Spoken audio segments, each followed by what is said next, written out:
Welcome to the Mac's Future Weekly Podcast. All Apple talk and no chit chat.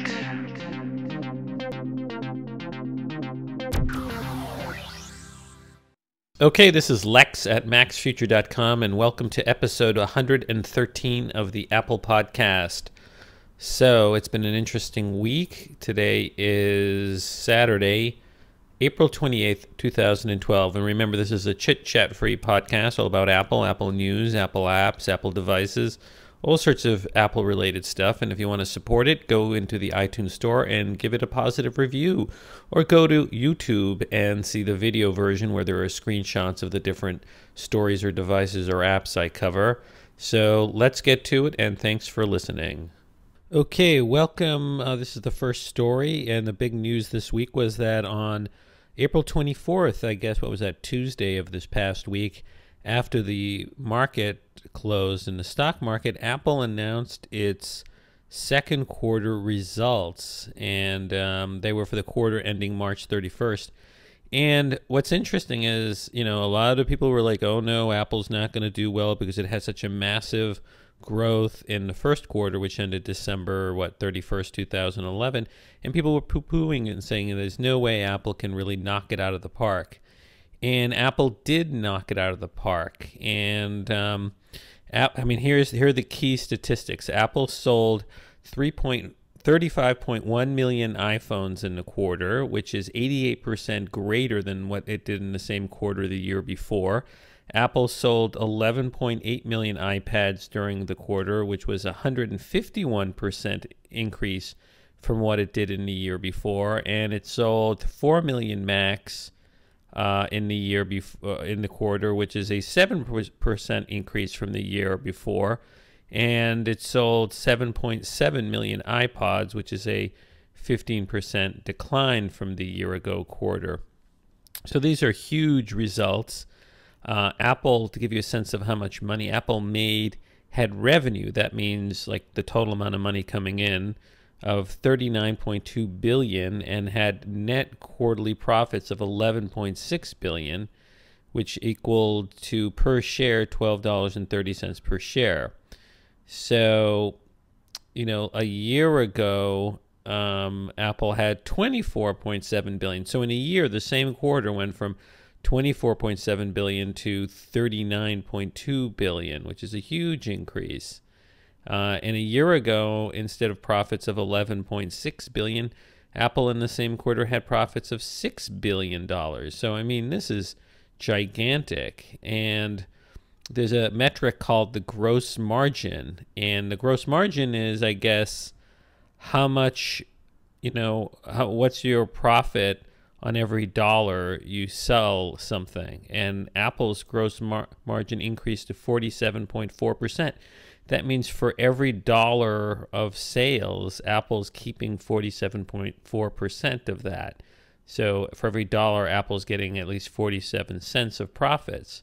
And a year ago, Apple was getting 41 cents of profit. So, this was a very, very good quarter for Apple. The question is, can Apple continue doing this? Can Apple continue growing at the fast pace that Apple has been growing? Now, a disclosure here, I own Apple stock. So anything I say, you should discount it by the fact that I own Apple stock.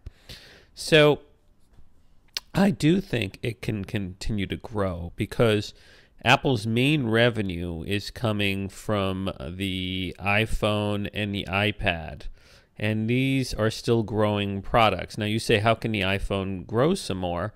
Well, remember, not everybody who has a cell phone in the United States has a smartphone, and the number of people who are going to convert from regular phones to smartphones is only going to increase.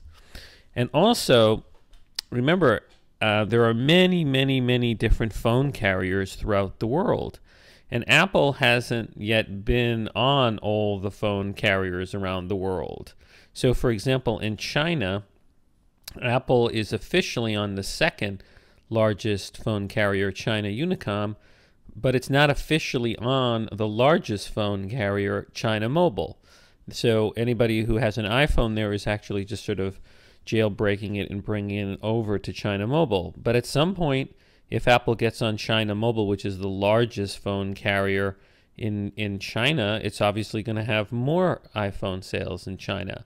Similarly, there are countries like India or Brazil or Russia or parts of Europe where maybe Apple is not on certain carriers. And so Apple gets a lot of growth on the iPhone just by being on certain carriers.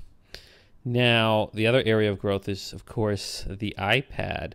My estimate, I added up Apple's announcement of all the iPads it's sold, and since it came out in, March or April of 2010, I think Apple has sold about 66 or 67 million iPads. And the iPad is rapidly becoming a replacement, I think, for a lot of people who have computers. And it doesn't require a cell phone plan. So I think we're going to just continue seeing crazy iPad growth, particularly the third generation iPad just came out. So, it's very possible that Apple will continue to grow in the coming quarters and through the year. And remember, a new iPhone's coming out in the fall, and if that is dramatically more interesting or approved, a lot of people are going to upgrade, and a lot of people who don't have an iPhone are going to get it. Now, I charted out what's been Apple's growth going back to the fourth quarter of 2010 to give you a sense of how Apple has grown so rapidly in really what's just 1, 2, 3, 4, 5, 6, 7 quarters. So look at this. Like in terms of total revenue, Apple's quarters have been 20 billion, then 26 or 27 billion, then 24 or 25 billion, then 28 billion, then 28 billion, then 46 billion, then 39 billion. And then in terms of net profit, like in the fourth quarter of 2010, Apple had 4.31 billion in profit, then the next quarter 6 billion profit, then the next quarter 6 billion profit, then 7.31 profit, then 6.62 billion profit, then a whopping 13 billion profit, then a whopping 11.6 billion profit.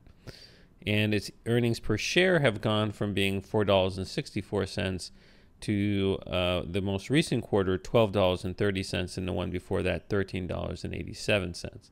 So this is just massive increase.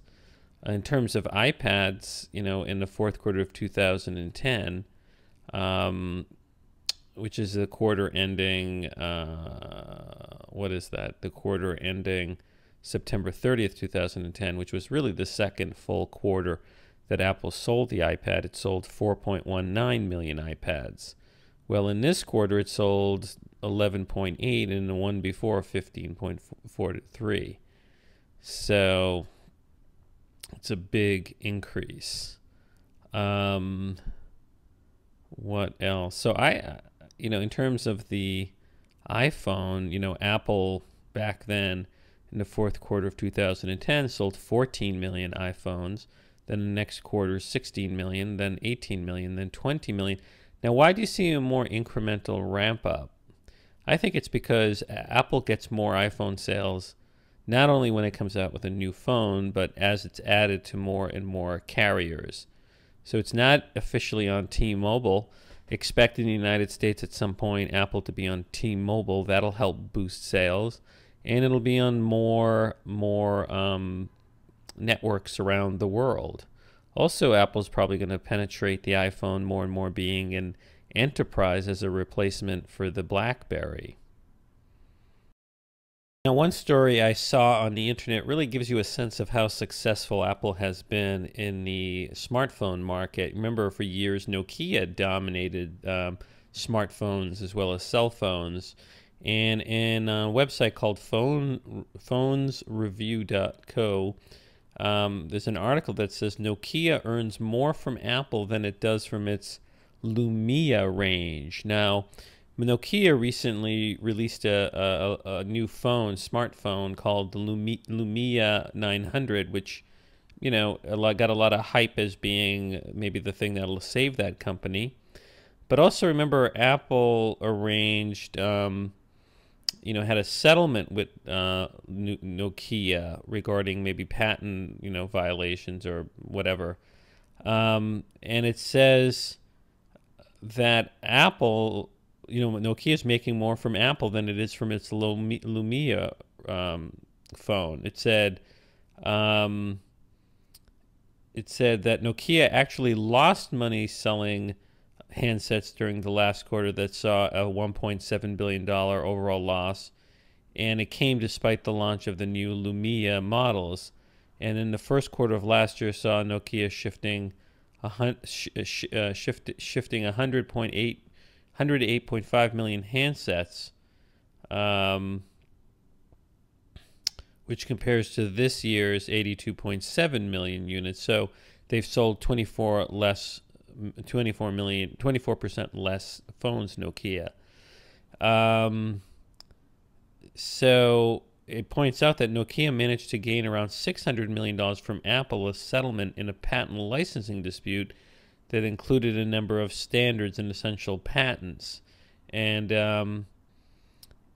it says if Nokia doesn't see a change in fortunes with regard to the Windows Phone, it could change tack by going after other smartphone manufacturers in lawsuits.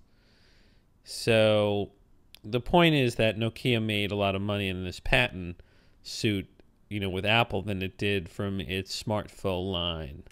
But it just shows you how the smartphone fortunes of major companies have changed. Nokia used to be the powerhouse, and now Apple is.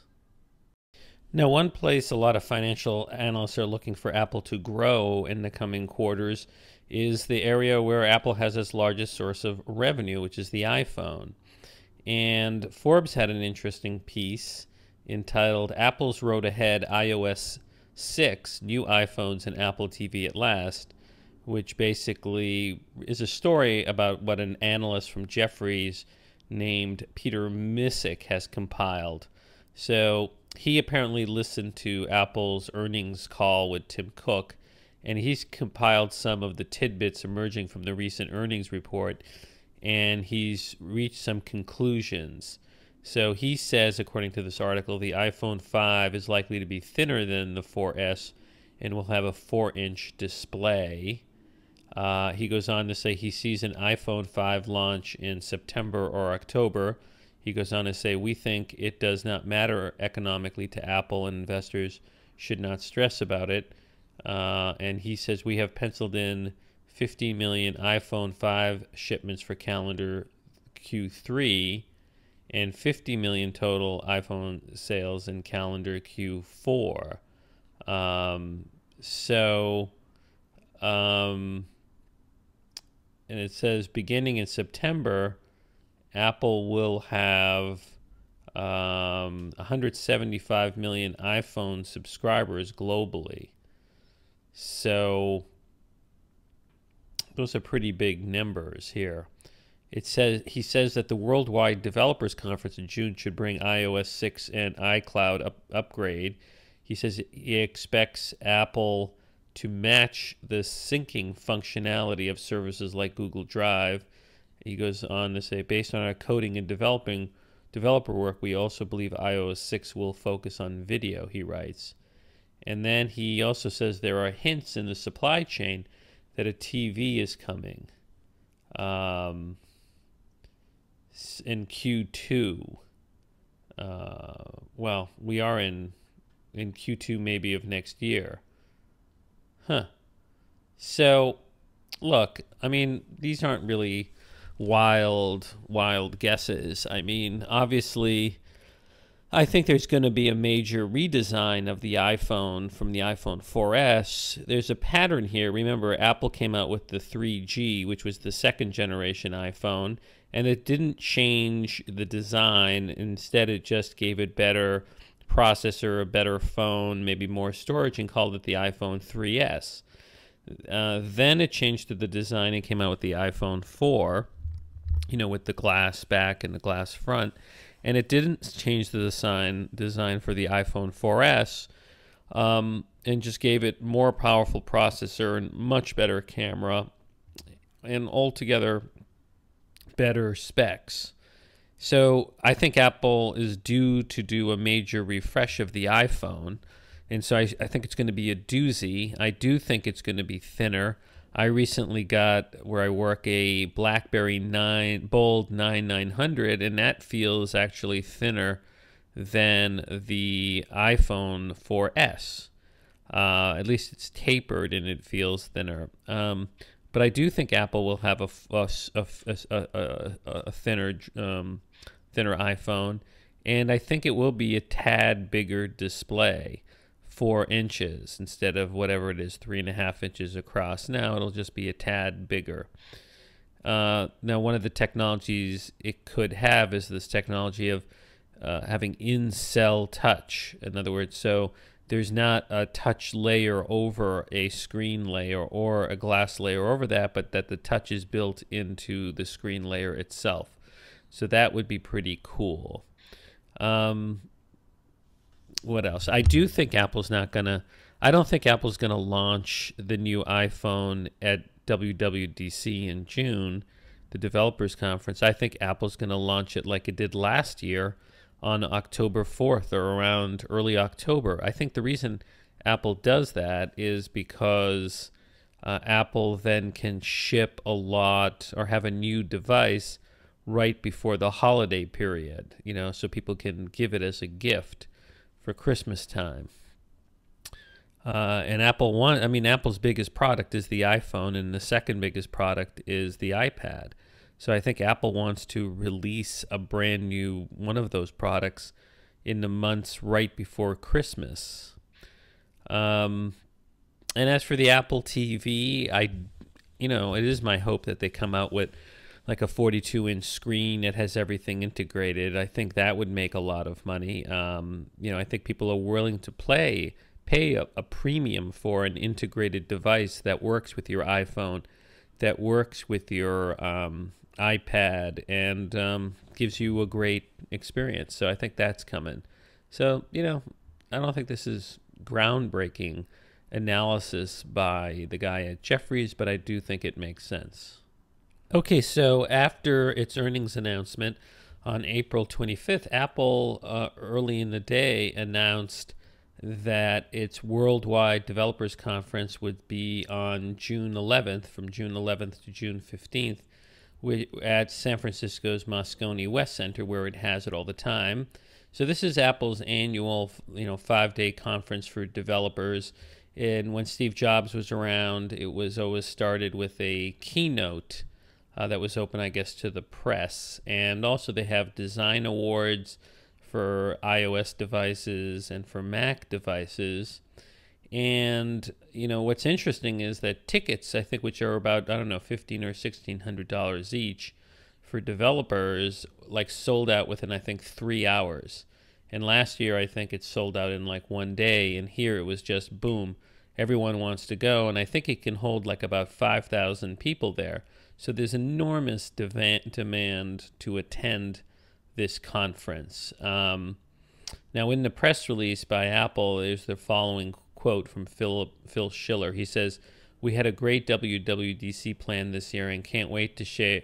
We have a great WWDC plan this year and can't wait to share the latest news about iOS and OS X Mountain Lion with developers." And he goes on to say, "The iOS platform has created an entirely new industry with fantastic opportunities for developers across the country and around the world."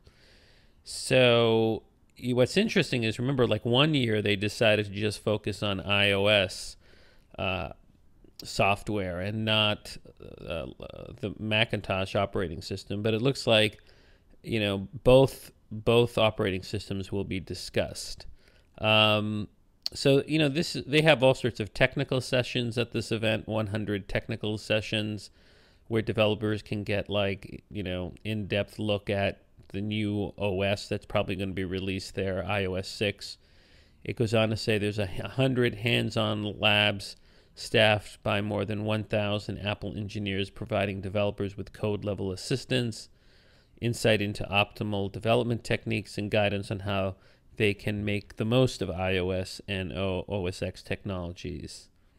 So look, I'm looking forward to it. I mean, I think I'm not going, but they did say that there's going to be videos available if you have if you can attend, if you have a developer's account. And I think it's only like $100 a year to be an iOS developer account, or for the Mac OS X developer account, it's also $100 a year. And if you join in that website, you get access to all the videos from the sessions. So it's pretty cool, and we should see some interesting stuff. The real issue is what's going to happen with the next operating system that Apple is going to have for the iPhone. What's interesting, I think you're going to see a lot of the tweaks coming from the tweaks we've seen already in the jailbreak community. Because, you know, if you jailbreak your iPhone, you can add all sorts of tweaks. So, for example, one tweak that I have on my iPhone that's jailbroken is I can do video screen recording of the you know, whatever on the screen. Now, currently, if you don't jailbreak it, you can just press the sleep button and the home button and it takes a screenshot. But I think Apple's been holding off on doing video screen recording because, or even approving an app that does that, because Apple has felt that, you know, the hardware, the processor wasn't strong enough in the iPhone. But as we get stronger and stronger processors, Apple is going to probably allow a lot of apps that take processor power. So I wouldn't be surprised if there was video screen recording in iOS 6. The other thing is just having more flexibility in terms of apps communicating with each other. Now, one of the things that Windows has is the ability for, this is going to be on Windows, I guess, 8 or whatever, is for apps to allow other apps to talk to each other. So right now you have the ability, some limited ability in the iOS. For example, apps can access Dropbox folders. But I think they're going to make it in the iOS 6 SDK. I think they're going to create abilities easy for developers to say, hey, this app, I'm going to allow any other app to really easily get access to the data in the app. So that's, I think, something we're going to see. I also think we're going to see the ability to store documents in something like Dropbox. Dropbox is a third-party app, and it allows, it's like a good common place to store documents that you want to import into your app or export out of your app. And, you know, I wouldn't be surprised if Apple incorporates a lot of what Dropbox can do into its iCloud feature. Right now in iCloud is very sandboxed. So you make a change to a document and it, you know, it seamlessly appears on your computer if you've made the change on your iPhone or iPad. And I think Apple's only going to expand that. And I think Apple might tweak, you know, your ability to customize folders. One of the tweaks that I have that's a jailbreak is the ability to create folders within folders of apps on the iPhone or an iPad.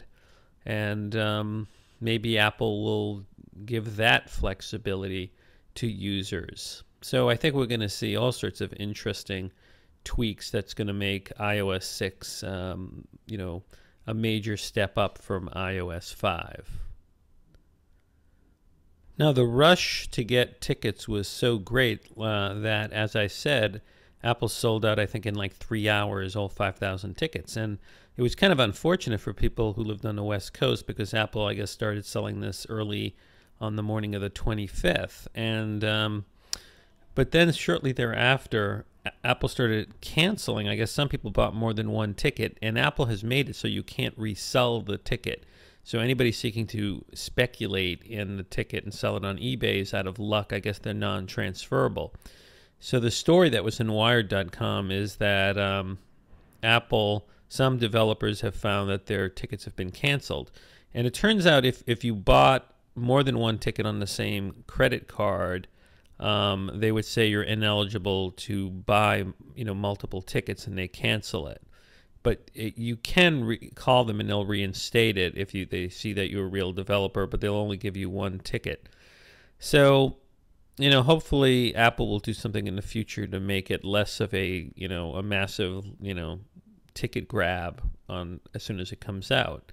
Because obviously a lot of people want to attend. I mean, it would be kind of cool if they maybe do some sort of some virtual attendance where you can pay online and attend classes in real time. The problem with that is some people will record the classes, so that's the challenge with technology. Now, Apple is a pretty secretive company, but obviously the secrets haven't been able to be kept in. So according to Time magazine, Apple is building its own restaurant so employees can eat out without being spied on. This is a very interesting story, and I guess this comes from the Mercury News originally. It says in Time magazine, according to Mercury News, Apple got permission at a Tuesday night planning commission meeting in Cupertino to start building a 21,468 square foot restaurant. And it's only going to be for Apple people, not tourists or locals. It says, quote, "We like to provide a level of security so that people and employees can feel comfortable talking about their business, their research, and whatever project they're engineering without fear of competition overhearing their conversations," said Dan Weisenhunt, Apple's director of real estate facilities, said at Tuesday's meeting. "That is a real issue today in Cupertino because we've got other companies here in our same business," end quote. So that'll be interesting. It says that the two-story facility will mainly serve Apple employees who work in satellite buildings of Apple's main campus and should expect about 228 visitors per hour during its midday lunch peak. So I don't know, that doesn't sound really like a lot, but it kind of makes sense. A lot of corporations have their own cafeterias, and since Apple has a sprawling campus, maybe they just need more cafeterias. Now, one of the challenges Apple has with Apple having an Apple TV or even its current services on iTunes is having enough content, particularly when it comes to videos. And there's a story out, which I saw on electronista.com, that said Apple said talking to Epix over Apple TV streaming. So Epix, I guess, is a company that has the rights to a lot of on-demand movies. And the article says that Apple has been discussing a possible deal to get Epix on-demand movies on its media devices, according to a tipster, it said.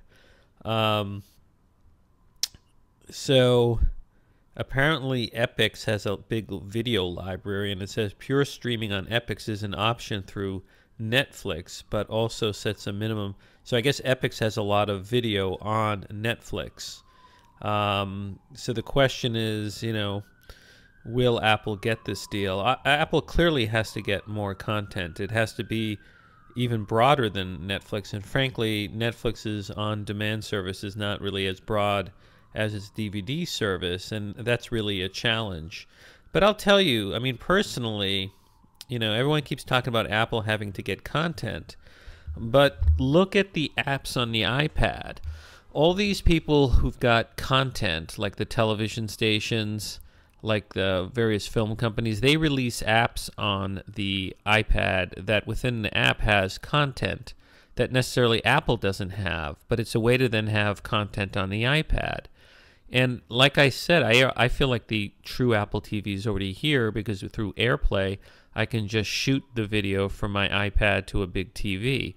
So frankly, all I would need is Apple to make a big TV that has AirPlay built into it, so I don't need like another device, and also that the Apple TV with AirPlay built into the TV has Wi-Fi, because the only way AirPlay works is if you're on a Wi-Fi network. So if Apple made like a big TV that you plug into the wall if you wanted to, by Ethernet or to your cable modem, and then it becomes a Wi-Fi hotspot and has AirPlay built in. I mean, to me, that's like 99% of the battle to having an Apple TV.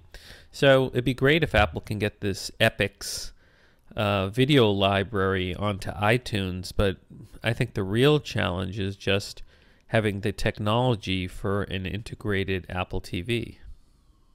Apple has hit a new milestone. MacRumors reported on April 27th, as pointed out by Mac Generation, that Apple's Mac App Store has now reached a new milestone of 10,000 apps available for purchase. MacRumors points out that its own site App Shopper confirms this. App Shopper indicates that there was 10,339 applications in the store. So look, this is nothing compared to the something like 600,000 apps available in the iOS App Store, but still 10,000 apps in the Mac App Store is pretty cool.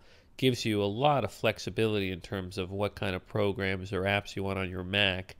And, you know, I think it's a great innovation. I really like the fact that when you buy an app in the Mac App Store, you pay for it once, and I think you can, run it then on 5 different Macs as long as you log into the same Mac account. So this is very cool stuff. Okay, so the next thing that happened last week was that a new book came out on Steve Jobs and Apple, this by a guy named Ken Segall, Segall, and he worked in the marketing and advertising for Apple and Steve Jobs, not directly employed by Apple, but I guess working for like an ad agency. So the book is called Insanely Simple: The Obsessions That Drives Apple's Success, Ken Segall. And it's basically about simplicity and how Apple being simple, and it's really almost like if you're in business, it might be a good book to read.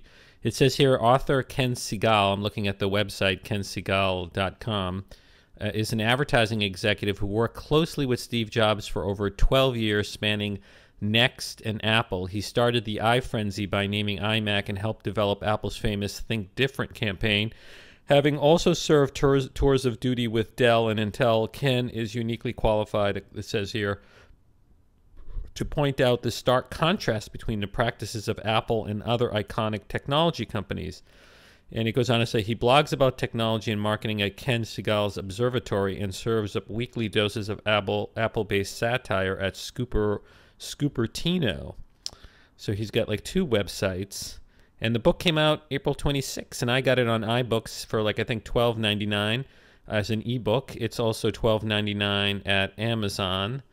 And I just started reading, so I can't really tell you how great it is. But Cult of Mac's website has been talking about it for a while, and there are some interesting tidbits that were not known before. Apparently, Apple or Steve Jobs at some point for some milestone with the iMac wanted to have like a Willy Wonka-like thing where there was a ticket or some golden ticket in an iMac that would give you like, I don't know, a tour of Apple and a free iMac. But I think they nixed the plan, or Steve Jobs nixed it, because under raffles or whatever, or free giveaways, you have to make it available for free to everybody, I guess, under California law, not just people who buy it. So, this adds, I'm sure there's going to be even more books coming out on Apple and Steve Jobs, and more little tidbits come out that are interesting. So I'm kind of looking forward to reading it, and if I read anything that's interesting, I'll maybe do a post or talk about it in next week's Apple podcast. So stay tuned. Okay, so there's another milestone, which is there's a lot of lawsuits between Apple and Samsung, which is a very complicated relationship because Samsung is a major supplier for Apple in the billions of dollars in parts and is crucial to Apple. On the other hand, Samsung has been making these Galaxy smartbooks and tablets that are directly competing with Apple, and Apple's claiming that Samsung is ripping off Apple's design and patents and all of that stuff, in addition to the other Android devices. And CNET has an interesting article entitled Apple versus Samsung, 50 Suits, 10 Countries and Counting. And it says that it was 1 year ago this month that the two companies locked horns over patents, and their legal fight has since extended around the globe. So I guess it only started a year ago. It seems to me that they've been fighting for a long time. Now, there's a great guy I follow on Twitter named Florian Mueller who follows all the patent battles between Apple and its rivals. And he's been tracking closely all the litigation. And according to CNET, this is what Mueller notes in his latest post.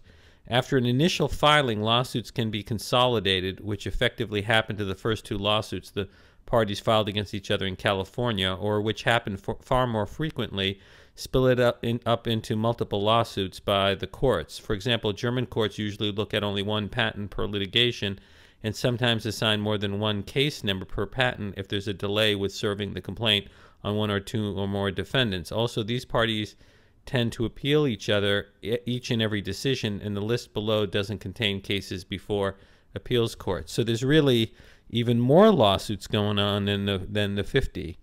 So the question is, how much longer will this go on? Now, there have been reports that Apple's, I guess, going to be entering into mediation to see if it can settle some of these lawsuits. And that's going to happen later in May. And the question is, will Tim Cook take a different tact in settling than Steve Jobs?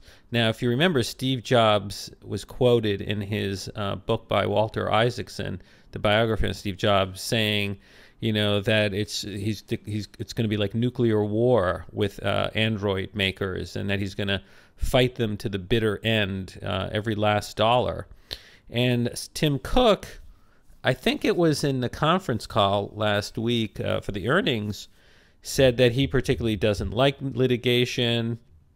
Now, frankly, I don't know if that's a good strategy, Tim, to say you don't like litigation, because if you're in litigation and you really want the other side to settle, you know, if you tell them you don't like litigation, then they're going to try to like up the ante in what they'll settle for.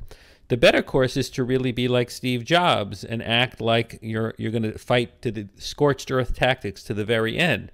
Because if they think you're crazy in litigation, then if there's any settlement offer, you'll take it because you're just happy to settle. But on the other hand, if you think that, you know, the CEO of Apple is willing to settle, you might have more flexibility in how much you can extract in the settlement. So I don't know if that's such a great tactic, Tim, to say that you're amenable to litigation settlement. I think it's better to be like Steve Jobs and basically say, no, I'm going to fight you to the bitter end, spend every last penny. And Apple has over $100 billion in savings that it can spend on litigation.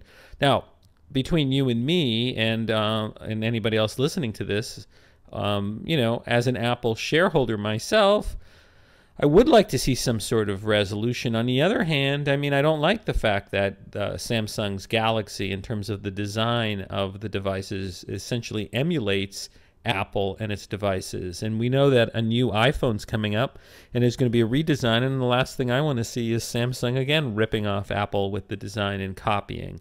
And we know that there's a lot of copying because right now there's a very nasty, nasty lawsuit between Oracle and Google. That's a trial that's been going on, and in the trial it came out, they showed some prototypes of what it looked like, the Android devices, before they started copying.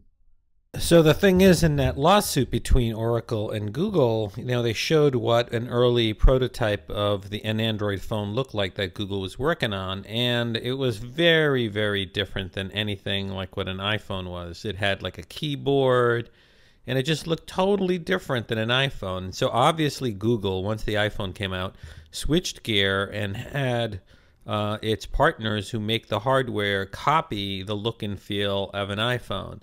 And look, I don't know, you know, patent law or trademark law or trade name law, whatever you want to call it, but I think it's kind of sleazy, you know? I mean, I think it's sleazy to copy the look and feel of a competitor so that it's very close. So at the very least, it's sleazy, and I don't like what Google did. Frankly, they should have come up with a completely different design from the iPhone, but that's not what the Android phones are doing. So anyways, we'll have to see if Apple actually settles and what the terms of the settlement is going to be. I mean, I think Apple is only going to settle if it can get a promise that Samsung and the other is not going to copy Apple's look and feel in terms of the device and in terms of the hardware and in terms of the software.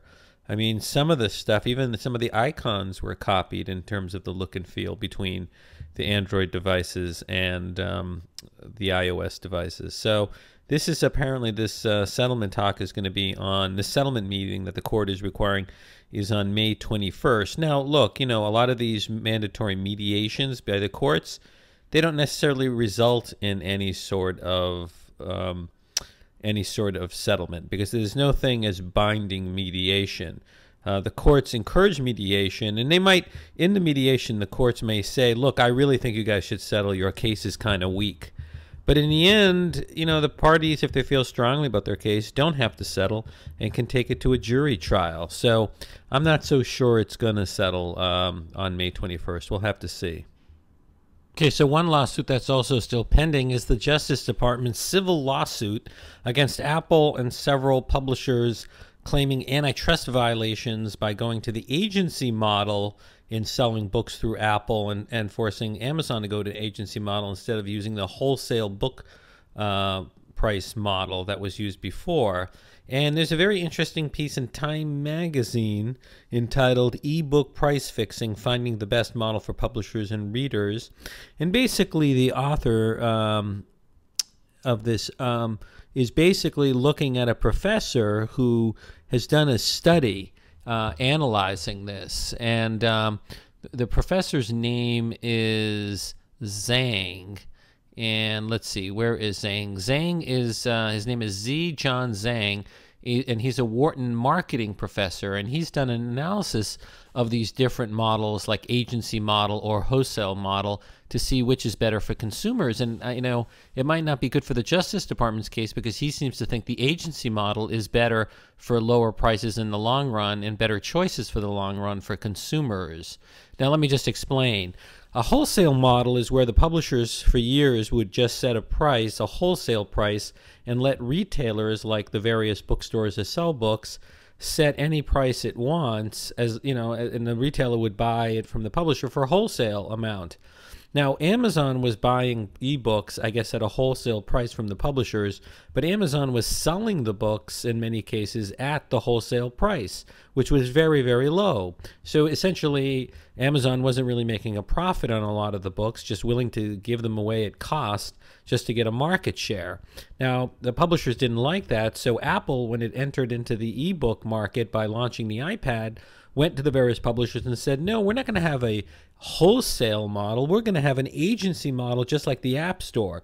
And in an agency model, the publishers would set the price, and publishers could sell it through Apple's iBook store, and Apple would just take a 30% cut of whatever the price was, including if the price was zero. Because remember, in the app market, Apple lets a lot of apps sell for free, and Apple takes 30% of nothing, which is nothing. So the Justice Department says that Apple entering into an agreement with a whole bunch of publishers to go to the agency model is somehow anti-competitive and harms customers. But this guy Zhang says no, because in the wholesale market, he says the problem with wholesale market is that it creates an incentive for both the publisher and the retailer to set a margin so they can have a profit. So then you have double layer of profits. But in the agency model, Apple makes it clear we're just taking 30% of whatever price you sell it at.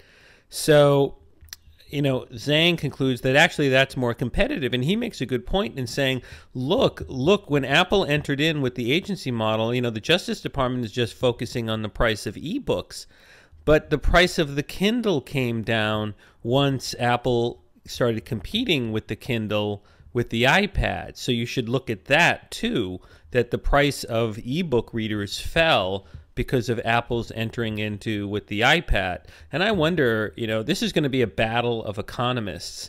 If this goes to trial between Apple and the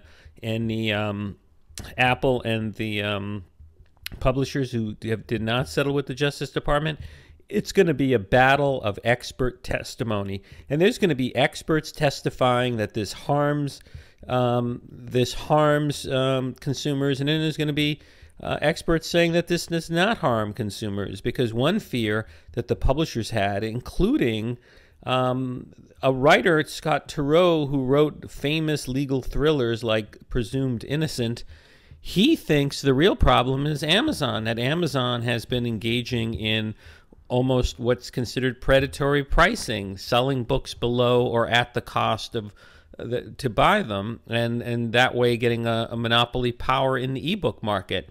And to some extent, Amazon does have monopoly power in the ebook market, just in terms of its shares of ebook sales.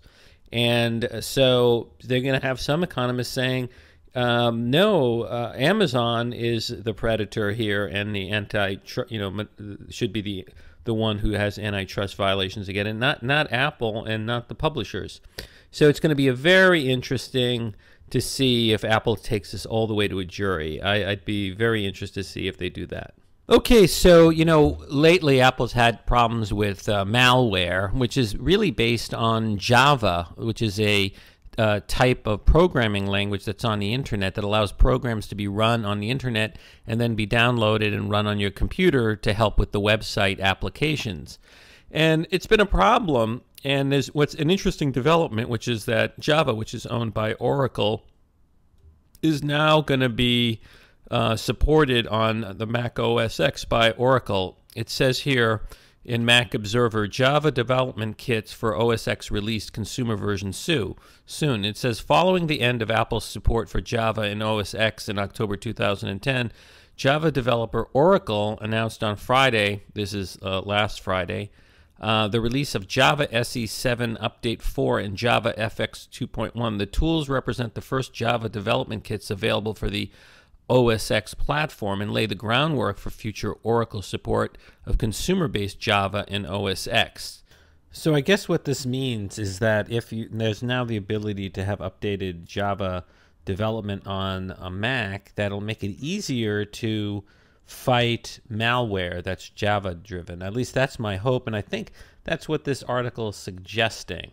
Of course, if you also want to program in Java, now you have a means to do it, so that it's up to date on a Mac. So anyways, I guess that's what's the import of that story. Okay, so Apple's now seeing a lot of competition in the iCloud part of its business. As you know, Apple has this iCloud service which replaced Mobile Me, and some of the features of iCloud include that if you have an iPhone or iPad and you get an iCloud account, you have 5 gigabytes free backup on iCloud, and then you can pay extra money if you'd like to have more storage on iCloud. Also, everything syncs through iCloud, so eventually, if you have any app that's also on the Mac or the iPhone or the iPad, let's say like Pages, all your Pages documents are going to be synced to each other through the different devices. And iCloud in that respect is going to be different than something like Dropbox. Now, Dropbox I've been using for a couple of years now, and it's fantastic, and it really is the dominant sort of way to sync things on an iPhone or an iPad. And Dropbox essentially gives you 2 gigabytes for free, and then it costs more for that. But now there's a lot of players in it, and the biggest player is Google. Google, for years, people have been speculating that it's working on something called the Google Drive. And on April 24th, they did reveal that and make available the Google Drive. And this was what the blog post says. And it's kind of funny. It says, quote, introducing Google Drive, ... yes, really. So they have a sense of humor over at Google. It says, just like the Loch Ness Monster, you may have heard the rumors about Google Drive. It turns out one of the two actually does exist. Today, we're introducing Google Drive, a place where you can create, share, collaborate, and keep all your stuff, whether you're working with a friend on a joint research project, planning a wedding with your fiance, or tracking a budget with roommates, you can do it in Drive. You can upload and access all of your files, including videos, photos, Google Docs, PDFs, and beyond. And so it looks like Google Drive is also sort of integrated with Google Documents and Google+. So the way it works is you get 5 gigabytes for free, and you can store high-resolution photos, and you can choose to upgrade to 25 gigabytes for $2.499 a month, $2.50 a month, or get 100 gigabytes for $4.99 a month, or a terabyte of storage online for $50 a month. So, you know, it's interesting. And this is sort of like Dropbox in the sense that you're going to have a folder on your computer, whether it's a Mac or Windows, and anything in that folder is going to sync with the cloud, and any other folder that's on another computer that uses the same account. Now, there isn't yet an app for the iPhone or iPad. They say it's going to come out soon. There is one for the Android devices. So right now, Google Drive can't compete with Dropbox in that respect on your iPhone or iPad or iPod Touch. But it's a very crowded field, because I think I talked about it last week. LogMeIn.com came out with its online storage called Cubby. And Cubby's really cool because Cubby also gives you a folder on your computer, and there's a Cubby app. But Cubby also gives you the ability to sync computer to computer without going and backing up that folder to the cloud. So actually, I like Cubby's a lot. And Cubby, I think, gives you what? Gives you 5, or let's see, I don't know. They give, how much does Cubby give? I think Cubby gives you 5 gigabytes. I'm not sure. But in addition to Cubby, there's Bitcasa, which gives you a folder and gives you unlimited, and you can make any of the folders on your computer Bitcasa backup, and they claim to be unlimited right now in a beta mode. And so on my computer, I have Dropbox, and also Microsoft came out with SkyDrive. So now SkyDrive is also been changed to have more data and syncing and folders that sync. So there's just a plethora of choices now. So check out, here's what I would say. If you into the syncing stuff, this is the stuff that's free. Bitcasa is free. Cubby by LogMeIn is free. Dropbox up to 2 gigabytes is free. So check out these different free services. I would start off with Dropbox.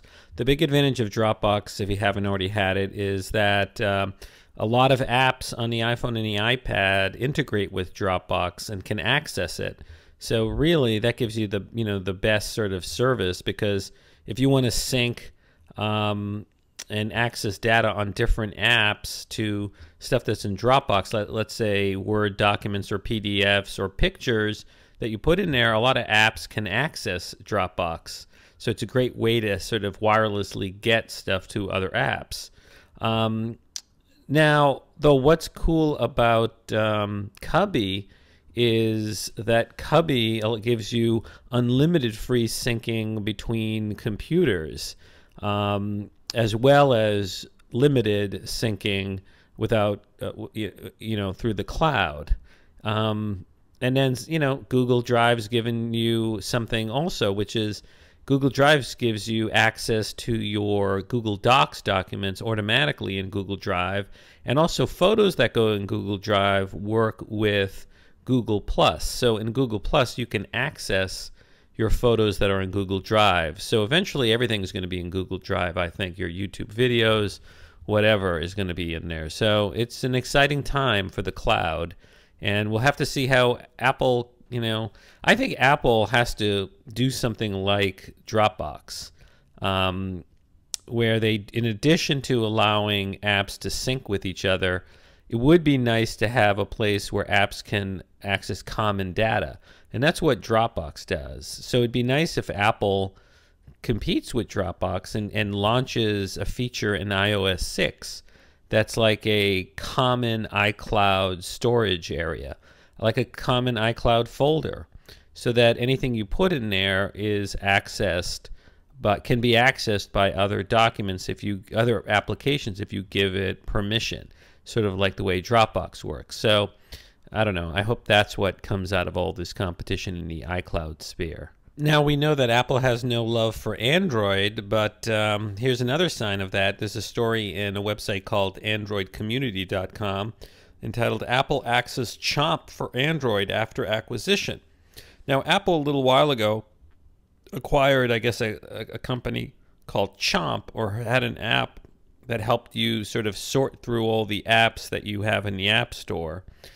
And I guess Chomp also provided that service for Android apps, and apparently Apple has acquired Chomp and has discontinued Chomp services for Android. It says here, all reference to the Android market, Google Play Store, and Verizon's Vcast apps are gone from Chomp's website. The Chomp app itself has disappeared from the Google Play Store, and download links on its homepage go straight to iTunes. In fact, you won't find any mention of the world's most popular mobile OS anywhere on the website, that being Android. And it goes on to say this is because Apple bought Chomp lock, stock, and barrel back in February, and they're not keen on sharing the limelight with an operating system that's outselling iOS in every major market. Well, this is coming from AndroidCommunity.com. Look, Apple just doesn't feel that it should buy an app, or buy a product and then have it support the competition. I understand that, and that's the way of business. Now, the other Steve, co-founder of Apple, Steve Wozniak, was in the news this week. Computer World had an interesting story entitled Ex-Apple's Woz Says iPhone Best, but Windows Bests Android. So, Wozniak, who's a very colorful guy and a really likable human being, he loves all kinds of technology, and he's a big gadget hound. And Wozniak apparently got, the Nokia Lumia, which is the new Windows-based phone from Nokia. And apparently he's been talking to people and says that the Windows on Nokia's Lumia is better than Android. And he says, quote, I would recommend it over my Android phone. So, and he has an Android phone and he really likes it. Now, in addition to loving the iPhone, he really liked his Android phone. So for him to say that Windows is much better than Android really means something. And he still says that the iPhone is his #1 device. But I actually think that Android is going to start going downhill because for a number of reasons. It's way too fragmented. The various hardware manufacturers are sort of forking Android. Amazon forked Android for the Kindle tablet by making it a sort of an Amazon version of Android. And by fork, I mean that Google releases a free open source Android, and then various hardware makers, or Amazon in this case, alter the Android operating system to make it more specific and more like a deviant, and that's called a fork. And so what that means is, a Kindle operating system is not going to run on other devices. And a Samsung operating system of Android is not going to run on other devices. And then there might be apps that don't run necessarily on other devices. And also then you don't have the look and feel. And then developers might have to deal with different specs for different forks of Android. And this makes development hard because then a developer has to worry, does their app meet all the specifications, not only of different hardware, but of different versions of Android. Now think about how easy it is for developers with Apple, because with Apple's like, look, this is the hardware. There's this version of the iPhone. There's maybe last year's version of the iPhone, but there's only one iPhone. And there's only one iPad and maybe last year's version of the iPad. But it's not like there's multiple different hardware coming out for the iPhone every year or multiple different hardware for the iPad. So it's much easier for developers to have stable apps that run on all iPhones or that run on the latest iPhones or run on the latest iPads. And for developers on Android platform, it's all, hit or miss. And if you're, if you can't have a consistently good product out because you're not sure which hardware device it'll run on, then your product's not going to be that good, and you're going to be sort of dissuaded from selling it. And I think Windows, on the other hand, Microsoft sort of dictates the hardware specs and is pretty good based on what it did with Windows for PCs for having consistent hardware specs, so that a third-party program that runs on Windows really runs on all Windows computers. And I assume Microsoft's going to do the same with Windows on phones. It's going to be consistent. So I do think that, and also with Windows being a powerhouse on the PC for businesses are, I think, are going to be more inclined to buy a Windows phone over an Android phone. The real battle is going to be between Apple's iPhone and iPad and Windows tablet in the enterprise space. So what Wozniak is saying is not surprising.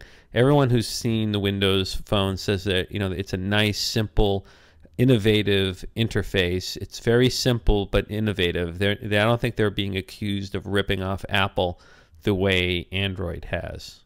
Okay, so to wrap things up, I want to talk about a very interesting article in Forbes, which was covering one analyst who is covering Apple's quarterly announcement, the blowout second quarter that Apple had, and he has a very interesting take. So this guy, according to Forbes, the article is entitled "Apple's Television Will Sell Faster Than the iPad." He says, this guy, Eric Jackson, he's the founder and manager of Iron Fire Capital. It's a investment firm, and he apparently expects Apple's huge growth to continue with Apple's first television. He says, quote, "We live in this kind of sped-up world. The user base is there for Apple. When new complementary devices get introduced by the company, the pickup is so quick." He says, quote, "I think iTV," this is what he calls Apple's next TV, "is going to be even faster than the iPad. It's going to be potentially a pretty phenomenal product launch next year," end quote. So he says he thinks that Apple's going to release a new television in the early months of 2013. And he says, quote, "I think it'll be a big seismic shift in the world of TV," end quote. He says it's going to have ramifications for Netflix and the cable company, so it's going to be a big event. And his firm owns 10,000 shares of Apple, and he anticipates other product launches as well. He says, quote, "These are guys that think at least 10 years ahead. They are all business. They're just executing. They're not stopping to invest in asteroid colonies or goggles or driverless cars or spending 16 board meetings to think about a triple-class share structure. They're just, we're going to eat your lunch," end quote, and just execute, execute, execute. It's a beautiful thing to watch as an investor, end quote. So his reference there is really a jab at Google, because Google recently, leaked that they're working on experimental goggles, Google goggles, where you're going to be able to wear them, and they're going to be able to give you sort of virtual reality through your lens. They also, Google and some other people have invested in having a company explore asteroids, and also they're working on a driverless car. And I think what this guy Jackson's saying is, look, Apple is very practical. They're going to come out with the next technology that's attainable and that people want and that's achievable and that most importantly can make Apple money. So, I think he's right. I think Apple's going to be very clever when they come out with the Apple TV. They're not going to launch an Apple TV unless they really think it's going to sell like crazy and be significantly better than what we have now. So I'm really looking forward to that, and it's going to be exciting. Okay, so that's it for episode 113 of the Apple Podcast. Thanks for listening. This is Lex. You can help out this podcast by giving it any sort of positive review in the iTunes store. Thanks for listening, and see you next week.